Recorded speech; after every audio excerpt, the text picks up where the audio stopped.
So now the other item I'm cooking is ugali. Ugali is basically cornmeal, but Kenyans call it ugali, Tanzanians sima, I think some, is it Zambians or who call it enchima. So it's basically made from cornstarch, just like porridge, but then it's a stronger or stiffer consistency. So I'm going to do 2 glasses of these are plastic tumblers, 2 of this.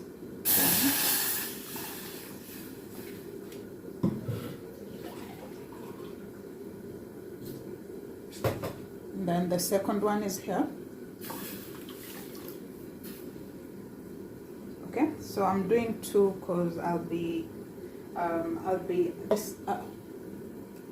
doing 2 because I'll be separating the meals. I'm not eating all of them at once, so I won't like eat all of it at once. So there you go. Depending with how many you are, 2 people can have like 1 cup, and 3 people 1 cup or 2 cups, depending if it's a luya. So I'll put water. This is the saucepan I'm using. It has a handle. I prefer it that way so that it doesn't burn my hand when I'm mixing the flour. So I'll let the water come to a boil, and then I'll come back later with the flour and everything else. Or I covered the water so it can boil faster, or if you prefer, you can boil in a kettle or a heater and then put it back, or if you have hot water you can put it, but make sure it's boiled. So after a few minutes, my ugali water is ready. I have my corn flour here too, ready in a bucket. I don't know how to show it to you. So I'm going to take corn flour. I put mine in a bucket. This is how it looks. It's in a bucket. Well, it's normally in packets, so I just came and transferred it in this bucket. So you put in small portions to the water, boiled water. It has to be boiled.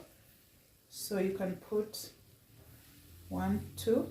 This is 2 cups of water, 3 spoons. Okay. And then start stirring. Start stirring to bring it to a paste, just like porridge.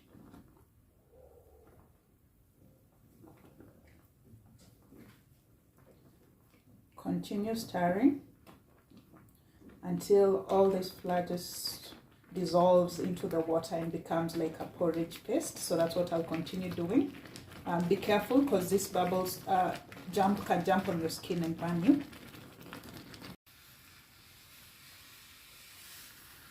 So after around 3 minutes of consistent stirring, it started changing my paste is now changing its consistency.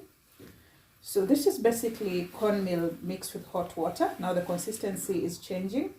I'm just trying to always make sure there is no powdery flour. Make sure everything has mixed so well. Just consistently mix so that you don't see any lumps in your ugali. It feels so bad when you bite a lump of flour when you're eating. So just keep mixing, and your heat should be, I'm on high heat. So this is high heat.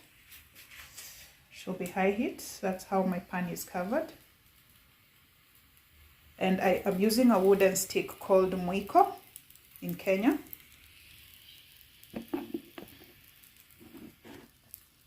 So I continue stirring, but also give it time to gain some steam from the fire. So just stir. Let's say 1. How do you stir? You cut and then you turn. Cut and turn. Take it round in the saucepan. Then do this. Start flattening it out. So start flattening it out. You're basically trying to make a flat round shape like a cake in the saucepan. So keep turning. Keep turning. As you turn, you'll even feel with the wooden stick that the consistency is changing. It's becoming harder. So I've noticed mine is still a bit, it's still a bit soft. So I'm going to add a bit of flour. It's okay to add a bit of flour, but then make sure it mixes. Don't wait too long before you add flour. So just like, I think it's around 3 or 4 minutes in, I've noticed my consistency is not the right one that I want. So I'm going to add like half a spoon of flour. And then you've noticed when I'm adding, I try to spread it out to make it easier for me to mix, so I don't have it all lumped at one point. In and continue stirring.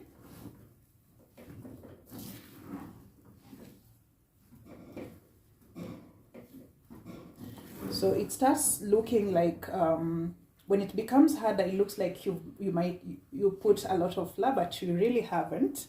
So just keep doing this. It's like you're wrapping it in. It's like, you know, when you're making wheat dough, so the way you try to wrap it in. So the same thing I'm doing, those motions, try to wrap it in. So continue flattening it with a wooden spoon like this. You just keep removing that, but it's still part of the flour. Then turn. So you turn, just make sure everything is flattened, because the idea is you're spreading the heat from down up. So, and then you go around the saucepan. Around the saucepan, don't leave anything behind, and then try to almost flip it. And then try to spread the heat, let the top part get the heat. Okay, so you continue doing this for 15 to 20 minutes. Your ugali should be ready. After a while, you even start smelling. When it starts producing some smell, like nice corn smell, it means it's getting ready, almost there. So you continue stirring. Continue stirring. And put some energy to it. You need some energy to it.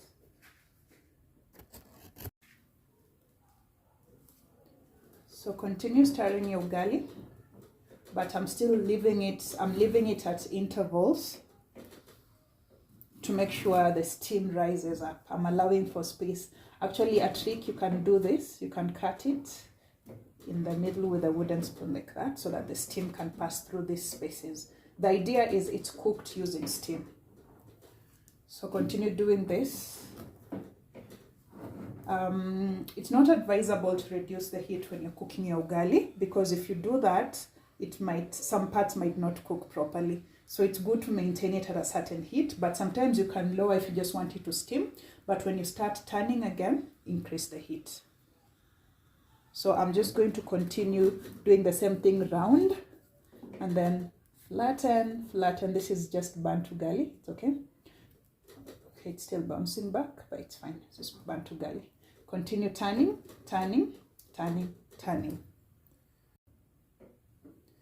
As it gets closer to being fully cooked, the size starts to reduce. It kind of shrinks.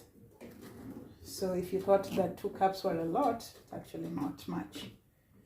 So yeah, it's reducing in size. So now I'll just let it simmer for like a minute, and then I'll continue stirring. I'll show you once it's ready. So I continued stirring until there were no more lumps. It started becoming a smooth shape. Like when you flip it, it doesn't stick anymore. So it starts moving away from the pan, from the saucepan. So mine is burning because I don't like reducing my heat, but yours probably won't reach the stage of burning. So it's actually ready. You tell it's ready when it doesn't stick on the wooden stick. You see, this is how my wooden stick looks. It's kind of cleaner compared to when it started, right? So I'll just give it a last minute stir, and then it will be ready for plating. Okay guys, around 15-20 minutes later, my ugali is ready for plating. So I'll just make it into a nice shape so that I can transfer it on a plate. Okay, Just keep, I'm trying to make it round. And then I'll go ahead and using my handle, I'll lift it and then put it on a plate. So I'll go ahead and put it on my plate like that.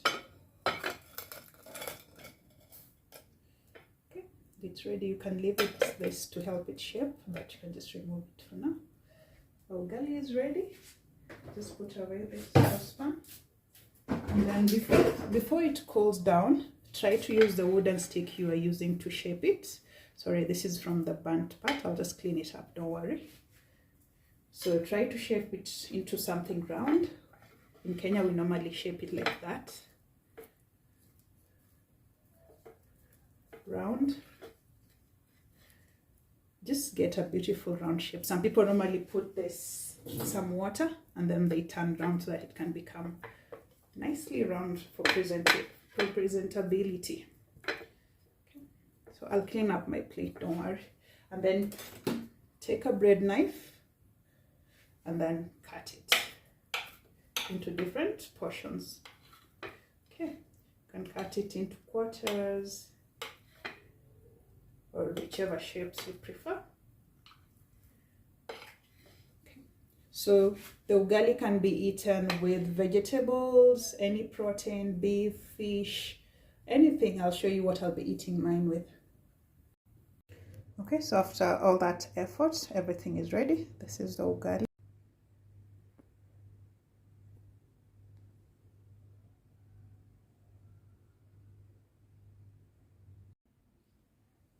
So here we are with the final product. Thank you for watching me to the end. Now, the best way to eat this is not with a fork or a spoon. It's best to wash your hands and then dig in. So take some ugali and then some veggies. Some people might go ahead and still pick some meat, but I'll first start with this.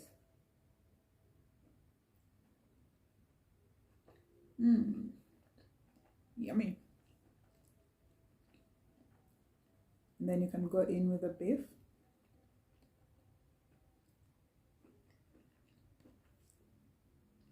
Yum, yum. So thank you everyone for watching. Please share, like, comment, and subscribe. Thank you. Bye.